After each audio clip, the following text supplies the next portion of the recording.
Hadirin nu kuring dipihormat sakumaha nu ningal kurang sadayana sabaraha kota di Jawa Barat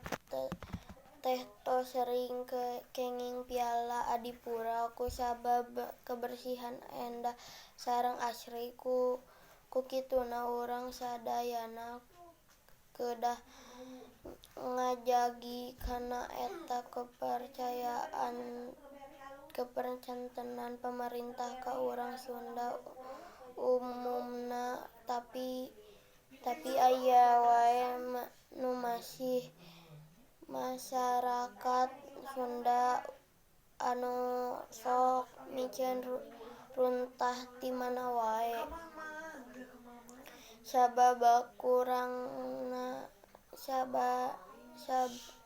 sababna kasadaran diri tiap jalma ngeun kabersihan ku kituna hayu urang sing sadar kanu jadi kebersihan di kota urang sorangan jeung umumna Jawa Barat.